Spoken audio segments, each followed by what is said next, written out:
We're going to get into this NFL Network lawsuit now. That is some of the accusations against huge names that you know. Now, they are not being sued, but a former stylist, wardrobe stylist at NFL Network has filed this lawsuit, and she has named names alleging that legends like Marshall Faulk, Donovan McNabb, Warren Sapp have engaged in activity that she views as clear sexual harassment in the least, and in some cases, a lot of it you can't sexual battery. repeat. I mean, asking questions about her sex life, urinating in front of her was her accusation against Warren Sapp. Wait, Kelly, there's even stronger evidence. She claims that she has text messages, photos, and videos that some of these guys have sent her. So she claims she's got a smoking gun against, let's face it, some of the greatest and most famous living football players there are. Yeah. Marshall Faulk is a legend. Donovan McNabb is a star. Warren Sapp is a Hall of Famer.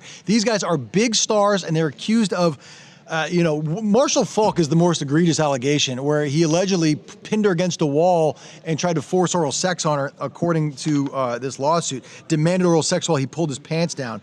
Ike Taylor is a guy who allegedly sent nude videos of while pleasuring himself to her. Eric Davis is another NFL star. Warren Sapp allegedly walked into the bathroom, and the wardrobe lady was preparing outfits, and he started urinating in the bathroom allegedly, and she said, "Get out of here," and he says, according to the lawsuit, "It's not my fault. Your office is in our bathroom." He said another different word. Right, a different word that I can't say on the air. So, all these people, they're on-air talent now, right? They're former players on-air talent. A couple of them still work for the NFL Network. A couple of them have moved on to other places. Everywhere where these guys are working now has suspended them while the investigation into the allegations is ongoing, including the NFL Network, ESPN, and other organizations. Now, Evan, the wardrobe stylist, her name is Jamie Cantor, and she says she was hired there in 2006. Now, she's claiming she was fired at some point. Correct. She claimed that she complained about this, the alleged mistreatment to other people in the NFL Network, and they told her, deal with it. You got to do it. This is part of the job, essentially. And she claims that she was fired in 2016 for essentially no reason, and she was 51 years old at the time, and she says she was replaced with a 30-year-old. So these are, as we've been saying in these cases, these are the allegations that she has laid out in her lawsuit.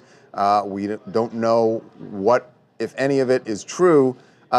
If any of it is true, it certainly sounds, she's laid out a description here that makes it sound like they were just still in a locker room, living like they were in a locker room. Well, even in a locker room, can I just say, don't do it in a locker room either, though. But a lot of these guys, though, Kelly, a lot of these guys come out of NFL careers, long NFL careers, where they worked in a locker room where they didn't even work with women at all whatsoever, and it was testosterone fueled, and you only know one way of life, and then you got to get out of that. And they've got to, and the problem is they didn't adjust to. You're not in a locker room surrounded by men. I just think that you're making excuses for these guys. They know better. They know better. I'm not trying to make an excuse. I'm just saying, I'm not making an excuse for them. I'm just laying out facts, right? They haven't worked in a cubicle with women, period, most of their lives. I mean, they've been working in this testosterone. They wouldn't be able to do it? I don't understand what you're saying. So yes, they worked in that. I've worked in this environment, and we have this office can be, fun and crazy and wild, and we say wild things, and that's just what we do. But I know the decorum once I leave. If every single person who worked on air at the NFL Network who's a former player was sending this woman pictures of their junk, then I think which she's alleging, then I think it's bigger than that. I think people need to look into the bigger issue and find out what is wrong with these guys where they're coming out of playing football and then feel like they can do this. Yeah, if they were doing it before, it doesn't. You're right. It's not right if they were doing it before. It's unfair to say that all the guys coming out of football are doing this. There might have been a culture that was pervasive inside the NFL Network offices. That's true. That did that. And secondly, they went to school with women before.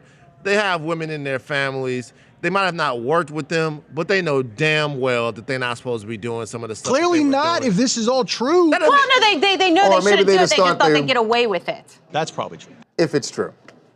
Hey, how's it going? This is Ronnie Taylor from Forestville, Maryland. Well, it was shocking when I read and heard of some of the things that they allegedly did, and it all will come to light. And soon, maybe you, Charles, will be working for the ESPN network. No, I'm pretty happy here. I'm pretty happy here. Oh, you want to go work there? No. You're not an athlete, though. Got it. Well, wait a second. Right, Wait a that's second. right, Kelly. He's not an athlete. Hold on. I'm not a professional athlete. But Doesn't mean I'm not an athlete. Mean you're not an athlete, Charles. Those days are behind you. Wow. First, I'm old. Now I can't run. We're gonna move on. So you can run. I just didn't say you can run very fast.